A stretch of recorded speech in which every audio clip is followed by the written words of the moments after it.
Hello, everyone. I have the next section of the City of Ember to read with you today. Last time, Dune and Lena are getting really excited about telling people the way out of Ember. They're hoping to tell them at the singing. However, Dune discovered that the guards are after them because the guards seem to be in on the mayor's secret of stealing food, and they are coming to capture or find Dune and Lena because they say they're spreading vicious rumors. Where we know Lena and Dune are telling the truth, but the guards and the mayor now are saying, oh, they're lying. So they're trying to capture them or find them or do something which might make the escape of Ember a little bit complicated. So we'll see what happens if the guards find Lena and Dune or not. It seems Lena had barely closed her eyes when she felt Poppy's hard little heels banging against her shins. Time to get up! Get up! Poppy chirped. She got out of bed and dressed herself and Poppy. In the kitchen, Mrs. Murdo was mashing potatoes for breakfast. How lovely, Lena thought, to have breakfast cooked for her, to hear water bubbling in the pot and to find a bowl and a spoon set out on the table and vitamins lined up neatly beside a cup of beet tea. I could live here forever, Lena thought, before she remembered that in a day or two they would all be leaving. There was a sudden banging on the front door. Mrs. Murdo dried her hands and went to answer it, but before she'd taken 3 steps, the banging came again. I'm coming, Mrs. Murdo cried, and when she opened the door, there was Dune. His face was flushed, and he was breathing hard. He had a bulging pillowcase slung over his shoulder. He looked past Mrs. Murdo to Lena. I have to talk to you, he said. Right now, but... He threw a doubtful glance at Mrs. Murdo. Lena scrambled up from the table. In here, she said, towing him toward the blue-green room. When she had closed the door, Dune told her what had happened. They'll come for you, too, he said. Any minute. We have to get out of here. We have to hide from them. Lena could hardly make sense of what he was saying. They were in trouble? Her legs went shaky at the knees. Hide? She said. Hide where?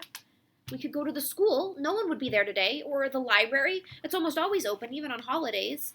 He hopped impatiently from foot to foot. But we have to go fast. We have to go now. They have signs up about us all over the city. Signs? Telling people to report us if they see us. Lena felt as if a swarm of insects was inside her head, buzzing so loudly she couldn't think. How long do we have to hide? All day? I don't know.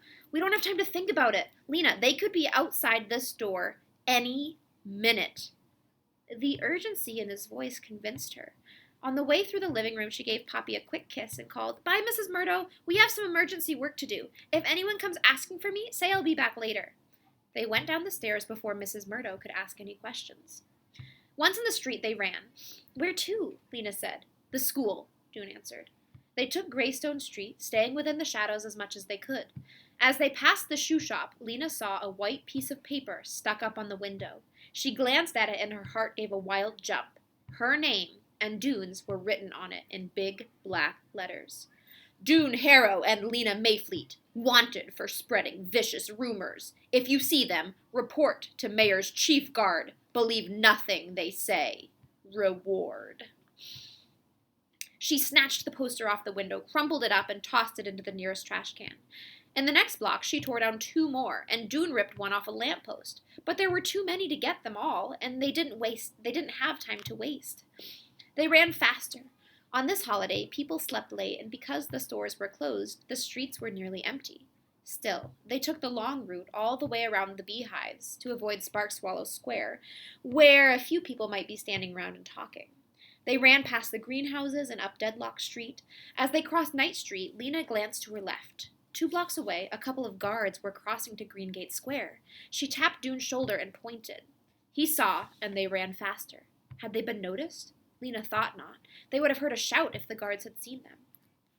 They got to the school and went in through the back door. In the wide hallway, their footsteps echoed on the wooden floor. It was strange to be here again, and to be here alone, without the clatter and chatter of other children. The hallway, with its 8 doors, seemed smaller to Lena than it had when she was a student, and shabbier. The planks of the floor were scuffed gray, and there was a cloud of finger smudges around the doorknob of every door. They went into Miss Thorne's room and, out of habit, sat at their old desks. I don't think they'll look for us here, said Dune. If they do, we can crawl into the paper cabinet. He set his pack down next to him on the floor. For a while, they just sat there, getting their breath back. They hadn't turned the light on, so the room was dim. The only light came from beneath the blind over the window. Those posters, Lena said after a while. Yes, everyone will see them. What will they do to us if they catch us? I don't know, something to keep us from telling what we know. Put us in the prison room, maybe. Lena ran her finger along the B carved in the desk. It felt like a very long time since she'd last sat at the desk. We can't hide in here forever, she said. No, said Dune, just until it's time for the singing. That's when everyone is gathered in Harkin Square. We'll go and tell about the boats and the mayor, won't we? I haven't really thought about it. I haven't had a chance to think at all this morning. But the guards are always there at the singing, standing next to the mayor, said Lena. They'd grab us as soon as we opened our mouths. Dune's eyebrows came together in a dark line. You're right. So what will we do? It was like finding yourself on a dead-end street, Lena thought. There was no way out. She stared blankly at the things that had once been her daily companions. The teacher's desk, the stacks of paper, the book of the city of Ember on its special shelf. The old words ran through her head. There is no place but Ember. Ember is the only light in the dark world. She knew now this wasn't true. There was someplace else, the place where the boats would take them. As if Dune had read her thoughts, he looked up. We could go. Go where? She said, though she knew right away what he meant. Wherever the river leads, he said. He gestured to the pillowcase sack. I packed up my bag this morning. I'm all ready. I'm sure I have enough for you, too. Lena felt her heart shrink a little. Go by ourselves, she said, without telling anyone? We will tell them. Dune was on his feet now. He went to the cabinet and got a sheet of paper. We'll write a note explaining everything. A note to someone we trust. Someone who will believe us. But I can't just leave, said Lena. How could I leave Poppy and not even say goodbye to her? Not knowing when I'll come back or if I'm ever coming back? How could you go without saying goodbye to your father? Because, said Dune, once they find the boats, the rest of Ember will follow us. It's not as if we're leaving them forever. He strode across the room and rummaged in Miss Thorne's desk. Who shall we write the message for? Lena wasn't sure about this idea, but she couldn't, at the moment, think of a better one. So she said, we could write it to Clary. She's seen the instructions. She'll believe what we say. And she lives close by, just up in Torque Square. Okay, said Dune. He pulled a pencil from the desk drawer. Really, he said, this is a perfect idea. We can get away from the guards and leave our message behind us. And we can be the first ones to arrive in the new city. We should be first because we discovered the way. Well, that's true, Lena thought for a minute. How long do you think it will take before the rest of them find the boats and come? It's a lot of people to get organized. She numbered on her fingers the things that would have to happen. Clary will have to get the head of the pipeworks to go down with her and find the boats. Then she'll have to make the announcement to the city. Then everyone in Ember will have to pack up their things, troop down the river, get in all those boats out of that big room, and load themselves in. It could be a big mess, Dune. Poppy will need me. She pictured frenzied crowds of people and Poppy tiny and lost among them. Poppy as Mrs. Murdo, says Dune. She'll be fine, really. Mrs. Murdo is very organized. It was true. The thought of taking Poppy with her on the river, which had darted into Lena's mind, darted out again. I'm only being selfish, she thought, to want to have her with me. It's too dangerous to take her. Mrs. Murdo will bring her in a day or two. This seemed the most sensible plan, though it made her so sad that it cast a shadow over the thrill of going to the new city. What if something goes wrong? She said. Nothing will go wrong. It's a good plan, Lena. We'll be there ahead of everyone else. We can welcome them when they come. We can show them around. Dune was bursting with eagerness. His eyes shone and he jiggled up and down. Well, all right, Lena said. Let's write our message then. Dune wrote for a long time. When he was finished, he showed what he'd written to Lena. He'd explained how to find the rock with the E, how to go down to the boat room, even how to use the candles. It's good, she said. Now we have to deliver it. She paused a moment to see if she had any courage inside her. She found that she did, along with sadness and fear and excitement. I'll deliver it, she said. I'm the messenger, after all. I know back ways to go where no one will see me. An idea struck her. Dune, maybe Clary will be home. Maybe she would keep us safe and help us tell what we know, and then we won't have to leave right now. Dune quickly shook his head. I doubt it, he said. She's probably with her singing group, getting ready. You'll just have to leave the note under her door. Lena could tell from his tone of voice that Dune didn't really want Clary to be home. She supposed he had his heart set on their going down the river by themselves. Dune glanced up at the clock on the schoolroom wall. It's a little after 2, he said. The singing begins at 3. After that, everyone will be in Harkin Square, and the streets will be empty. I think we can get to the Pike safely then. Why don't we leave about a quarter after 3? You still have the key? Dune nodded. So after I've delivered the note to Clary, I'll come back here, Lena said. Yes, and then we'll wait until 3:15 and then we'll go. Lena got up from the cramped desk and went to the window. She moved the blind a little and peered out. There was no one in the street.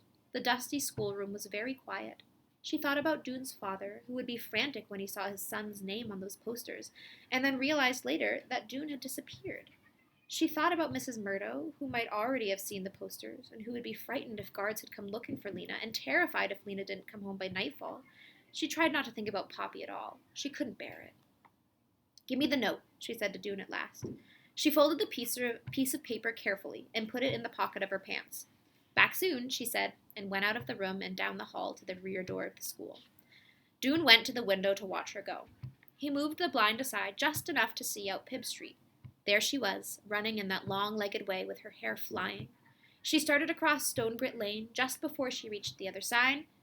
Dune's breath stopped in his throat. 2 guards rounded the corner from Knack Street directly ahead of her. One of them was the chief guard. He leapt forward and shouted so loudly Dune could hear him plainly through the glass. That's her! Get her! Lena reversed her direction in an instant. She raced back down Pibb Street, turned down School Street toward Bilbolio Square, and vanished from Dune's sight. The guards ran after her, shouting. Dune watched, sick with horror. She's much faster than they are, he told himself. She'll lose them. She knows places to hide. He stood frozen next to the window, hardly breathing. They won't catch her, he thought. I'm sure. They won't catch her. And that is the end of chapter 15. Okay, so if you have any extra time before we transition, you can write in the comments below what your thoughts of the chapter were, if you think the guards are going to catch Lena, or any other thoughts that you have about the chapter. It's a pretty intense one. We'll have to see next time what happens.